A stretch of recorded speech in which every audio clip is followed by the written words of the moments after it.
সুপ্রভাত। এখন আছি আমি রামচন্দ্রপুর পলাশি। এখন ঘড়িতে ভোর 5:15। আর এখন আমি চলেছি আবার সেই নদীর ঘাটের দিকে, কারণ ওখানে এই সময় সে পাখিগুলো আসবে।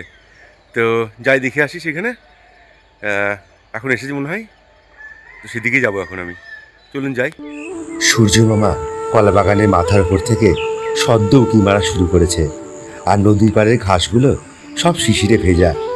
মার্চ মাস হলেও এখনও ঠান্ডা রয়ে গিয়েছে, আর চারিদিকে হালকা কুয়াশাচ্ছন্ন পরিবেশ। গ্রামের ভোরবেলার দৃশ্য ভারী মনোরম। এখানে প্রকৃতিকে যেন কোনো এক তুলি দিয়ে আঁকা হয়েছে।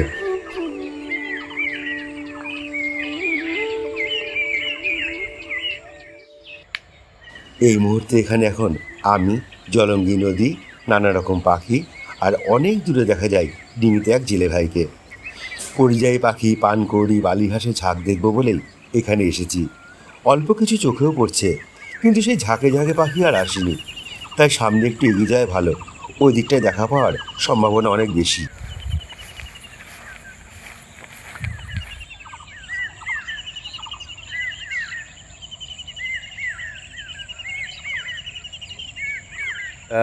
এসেছিলাম অনেক আশা নিয়ে যে নদীতে হয়তো অনেক বালিঘাটের ঝাঁক দেখতে পাবো, কিন্তু এখনও কোথাও আসিনি। এখনও দেখা যাক, এখন যদি আসি আবার তাহলে আবার দেখাবো আপনাদেরকে।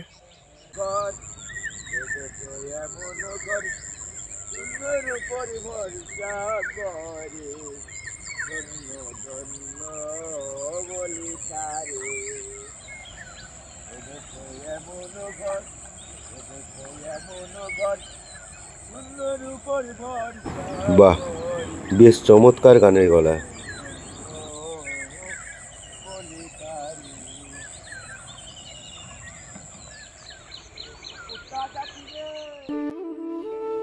শান্ত নদী আর পাখির কলতানে ভরা এক অপরূপ শান্তির নীড় এই গ্রাম।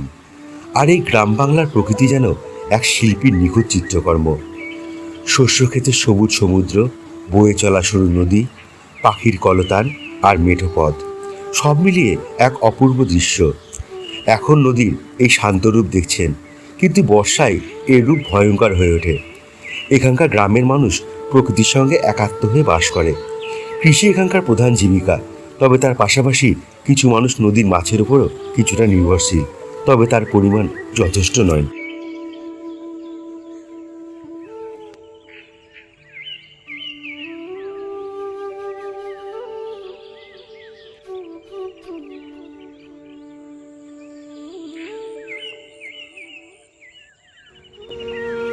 অনেক আশা নিয়ে অনেক ভোরবেলায় ঘুম থেকে উঠে এই নদীর পাড়ে এসেছিলাম। আজকে বাড়ি চলে যাব, তবে যাওয়ার আগে আর একবার আসবো। যদি সেই পাখিদের দেখা পাই, তবে সম্ভাবনাটা সকালের দিকেই বেশি ছিল। এখন অনেক জায়গায় যেতে হবে, চলুন ঘুরে আসি।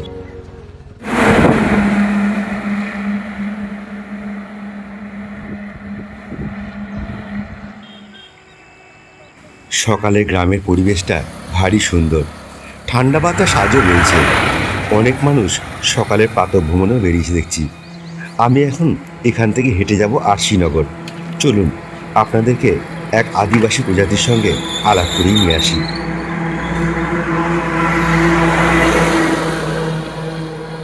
আগে এই রামচন্দ্রপুর গ্রামে অনেক ঘোড়ার গাড়ি দেখা যেত, এখন একটাই চোখে পড়ল।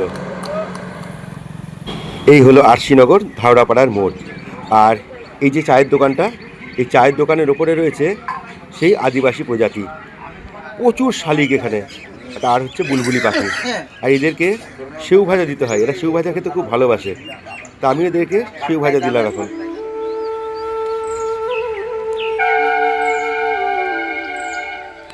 এটা ধাওড়াপাড়া গ্রাম, আর এই গ্রামটা সোজা গিয়েছে আরশিনগর গ্রামে, আর সেখান থেকে ডেকে গিয়ে এসছে আবার শ্যামনগরের ওখানে। খুব সুন্দর গ্রামটা, আর এই রাস্তাঘাটও কিন্তু ভারী সুন্দর। আর এখানেই রয়েছে একটা শালের জঙ্গল। কি দারুণ না জঙ্গলটা! আগের পর্বে তো আপনাদেরকে মেহগনি জঙ্গল দেখিয়েছিলাম, আর এটা হচ্ছে শালের জঙ্গল। এখানে অনেক রকম জঙ্গল রয়েছে কিন্তু, আর এদের পরিবেশ খুব সুন্দর। আর ওই দেখুন কত জংলি ফুল ফুটে রয়েছে, এগুলোকে নাকি ঘেটু ফুল বলে। আপনাদের মধ্যে অনেকেই কমেন্টস করে থাকেন যে এই গ্রাম ঘুরতে আসলে থাকবো কোথায়। দেখুন, এই গ্রামে কোনো হোটেল নেই, এই একটাই অপশন আছে, শিবম প্যালেস, ফোন নাম্বার দিয়ে দিলাম, চাইলে আপনারা এখানে থাকতে পারেন। যাব এখন আবার সেই রাধানগর ব্রিজের ওখানে। ওখানে সকালবেলা এখন জেলে ভাইরা মাছ ধরে, আর খুব সুন্দর পরিবেশ ওই ব্রিজের জায়গাটা। আর তাই যাওয়ার আগে এখানে দেখছি পেটাই পরোটা বিক্রি হচ্ছে রাধানগর মোড়ে। তাই হলো এখান থেকে দুটো খাওয়া দাওয়া সেরে নিই, তারপর খেয়ে দে না এবার রাধানগর ব্রিজের ওখানে যাবো। চলুন খেয়ে নিই।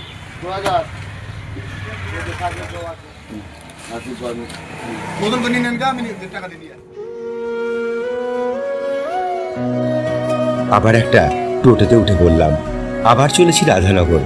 আগের দিন ব্রিজের ওপারটা গিয়েছিলাম, আজ কাঁচামাটি রাস্তা ধরে হেঁটে নদীর পাড়ে যাব।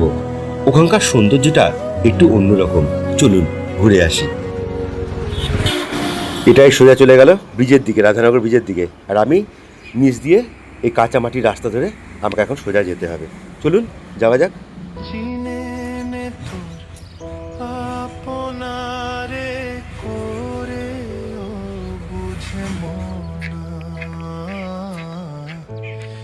সংসারে কেউ নয় আপন জনা, এ সংসারে কেউ নয় আপন জনা। খুব সাবধানে নামতে হবে, ঢালু রাস্তাটা। কেমন জায়গাটা? দারুণ না? সত্যি খুব সুন্দর। জলঙ্গি নদীর তীরে এত সুন্দর একটা পরিবেশ, আর সকালবেলা তো। এখন এখানে কিন্তু কুয়াশা রয়ে গেছে, আর এসব জিনিস কুয়াশা এখন গ্রামের দিকেই পড়ে, শহরের দিকে কুয়াশা কই, ওখানে তো ভীষণ গরম, আর এখানে এখনও ঠান্ডা। আর ওই দেখুন কি দারুণ লাগছে জায়গাটা, মাটির রাস্তা, পাশ দিয়ে জলঙ্গি নদী, আর ওখানে সবাই মাছ ধরছে জেলে ভাইরা।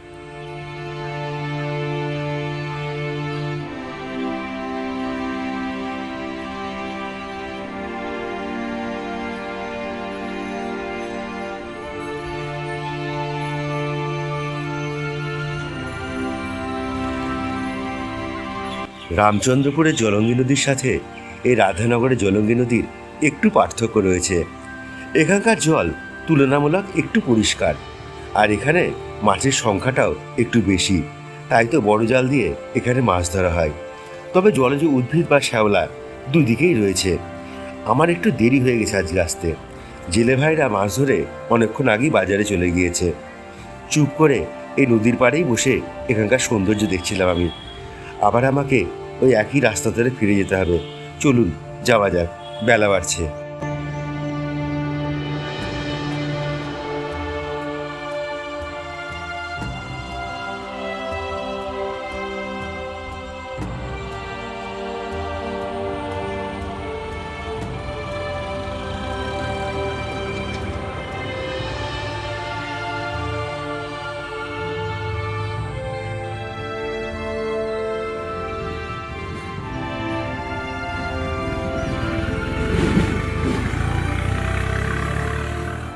আবার উঠে এলাম ব্রিজের ওপর, আর এখান থেকে যেটা আমি দেখতে পেলাম সেটা দেখে মন ভরে গেল।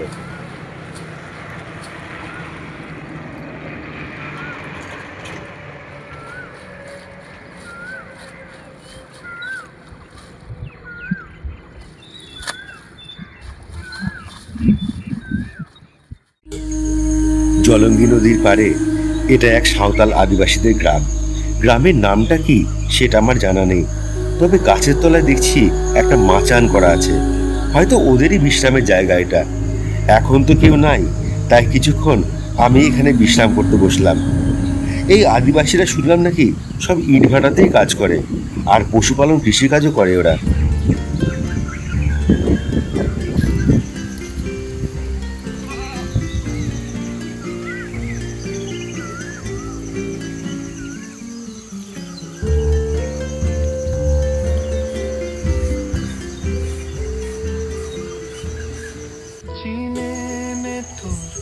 আবার চলে এলাম রামচন্দ্রপুরে নদীর ধারে, আর কিছুক্ষণ পর বাড়ি চলে যাব, তাই যাওয়ার আগে আরেকবার এলাম। শহরে গেলে তো আবার খাঁচাবন্দি পাখি হয়ে যায়, আর এখানে এলে হয়ে যায় বড্ড ভবঘুরে। সারাদিন এভাবেই কাটে, মাঠে ঘাটে নদীর ধারে। আর এই ভবঘুরে স্বভাবের জন্যই হয়তো অনেক বকুনিও খায়। যখন খুব বিষণ্ণ হয়ে যায় মন, শ্বাসরুদ্ধকর শহুরে আবহাওয়ায় মন হয়ে যায় একঘেয়েমি, তখনই ছুটে যায় এরকমই কোনো গ্রামে, যে গ্রাম আমাকে সতেজতায় ভরিয়ে দেয়, দেহ মনে ফিরিয়ে দেয় উদ্যম আর প্রাণচঞ্চলতা। শিকড়ে ফিরে আসার আনন্দ সব আনন্দকেই ছাড়িয়ে যায়। প্রদোষকালে নীরে পাখি ফিরে আসার স্বস্তির মতোই স্বস্তির আওয়াজ তুলি তখন। এইসব গ্রামই আমার সব কিছু, আমার রক্তের সম্পর্কের আত্মার মানুষগুলোর চাঁদের হাট সেখানেই। চলুন এবার উঠি। এটাই গ্রামের দ্বিতীয় পর্ব। আগের পর্বটি না দেখা থাকলে দেখে নিতে পারেন, ডেসক্রিপশন বক্সে লিঙ্ক দিয়ে দিব। ভালো থাকবেন সবাই।